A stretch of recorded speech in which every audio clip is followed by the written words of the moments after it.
Saudaraku yang ada di luar negeri, yang saat ini sebagai tenaga kerja Indonesia, tenaga kerja wanita Indonesia, atau lebih dikenal sebagai tenaga kerja migran Indonesia, yang ada di berbagai negara di mancanegara. Jika Anda telah mengirimkan barang untuk oleh-oleh, untuk saudara di Indonesia, untuk famili di Indonesia, atau untuk kerabat yang ada di Indonesia, barang Anda sebenarnya sudah sampai. Ya, sudah sampai.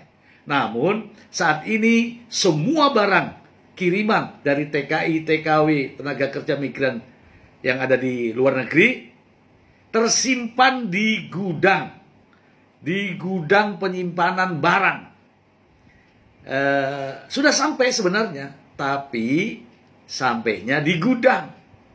Belum bisa dikeluarkan karena ini ada kebijakan dari Bea Cukai yang melarang barang Anda untuk didistribusikan ke alamat yang saudara tuju.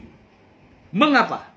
Karena pihak Bea Cukai tidak berani mengeluarkan barang tersebut. Katanya menunggu aturan yang baru mau akan dibuat. Nah, ceritanya gimana kok baru mau akan dibuat? Begini saudaraku, saya akan membacakan sebuah surat yang terkait dengan hal tersebut. Saya akan bacakan langsung untuk saudara. Ini saya tayangkan juga ya. Sehubungan dengan siaran pers Kementerian Koordinator Bidang Perekonomian Republik Indonesia nomor HM 4.6 Set M Ekon 3/10/2023 tanggal 6 Oktober tentang pemerintah perketat impor komoditas tertentu untuk melindungi masyarakat, UMKM, dan industri dalam negeri. Bersama ini disampaikan hal-hal sebagai berikut. 1. Maraknya peredaran barang impor di pasar tradisional dan peningkatan penjualan barang-barang impor melalui platform digital e-commerce menjadi perhatian serius pemerintah untuk melakukan pengaturan kembali masuknya barang impor yang dapat mengganggu masyarakat dan pasar dalam negeri. 2. Sesuai dengan arahan Presiden Republik Indonesia, pemerintah akan fokus pada pengetatan impor komoditas tertentu, antara lain pakaian jadi, mainan anak-anak, elektronik, alas kaki, kosmetik, barang tekstil sudah jadi lainnya, obat tradisional dan suplemen kesehatan maupun produk tas. 3. Berkaitan dengan hal tersebut di atas, bersama ini disampaikan penegasan sebagai berikut. A. Ketentuan mengenai impor barang kiriman termasuk impor barang kiriman pekerja migran Indonesia mengacu pada peraturan Menteri Keuangan nomor 199 PMK 010/2019 tentang ketentuan kepabeanan, cukai dan pajak atas impor barang kiriman. B. Perusahaan jasa titipan dalam menyampaikan dokumen pemberitahuan agar 1. Memberitahukan jumlah dan jenis barang secara rinci sesuai barang yang diimpor. 2. Memberitahukan kode HS sesuai dengan kode HS masing-masing barang mengacu pada buku tarif kepabeanan Indonesia yang berlaku. C. Ketentuan larangan dan pembatasan atas impor barang kiriman sesuai dengan ketentuan larangan dan pembatasan impor yang berlaku. D. Atas impor barang kiriman pekerja migran Indonesia agar memenuhi ketentuan larangan dan pembatasan sebagaimana dimaksud pada angka 3 huruf C sampai dengan diterbitkannya peraturan khusus yang mengatur. Nah, itu menunggu aturan khusus yang mengatur. Tapi aturannya nggak ada. Belum ada sampai sekarang. Belum jadi. Demikian disampaikan, atas perhatiannya kami ucapkan terima kasih. Kepala Kantor Pengawasan dan Pelayanan Bea dan Cukai tipe Madya Pabean Tanjung Mas, Galih Ilham Setiawan. Ya, ini saudaraku ya, kita bahas yang di nomor D ya. Nomor D, huruf D ya.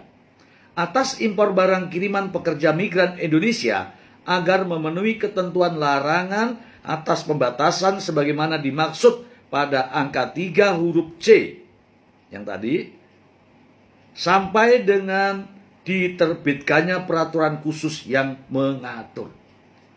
Saudaraku, peraturan khusus yang mengatur yang terkait dengan hal ini itu belum dibuat sampai sekarang. Belum ada aturan khusus yang mengatur. Lantas, bagaimana terhadap barang-barang yang sudah ada di gudang? Barang-barang yang sudah ada di gudang sekarang ini, bagaimana? Apakah menunggu aturan baru yang mengatur, yang belum tentu kapan jadinya, atau dibiarkan saja di gudang? Sementara orang-orang saudara-saudara kita yang sudah ada yang sudah mengirim barang tadi, sudah mengabarkan kepada saudaranya alamat yang dituju. Namun, barangnya sudah berhari-hari, berminggu-minggu, bahkan berbulan-bulan belum juga sampai di tangan mereka. Lantas, adakah solusi lain terkait dengan hal ini? Kalau saya berpendapat bahwa aturan yang khusus tadi belum ada, maka kebijakan yang sudah dilakukan jauh sebelumnya tetap harus dilaksanakan. Artinya, barang-barang yang ada di gudang, di penitipan jasa barang kiriman tadi, haruslah segera didistribusikan. Ingat, barang-barang tersebut mungkin saja ada makanan, ada berupa minuman dan sebagainya. Ya, ini kalau ada. Itu ada masa busuknya, masa kedaluarsanya. Tetapi, kalau barang tersebut disimpan di gudang, namun tidak tahu kapan akan didistribusikan, maka ini pahlawan-pahlawan devisa kita di mancanegara menunggu sekian lama. Pahlawan devisa ternyata dilayani di Indonesia seperti ini. Aturan ini belum ada, namun anehnya kebijakan diberlakukan, justru merugikan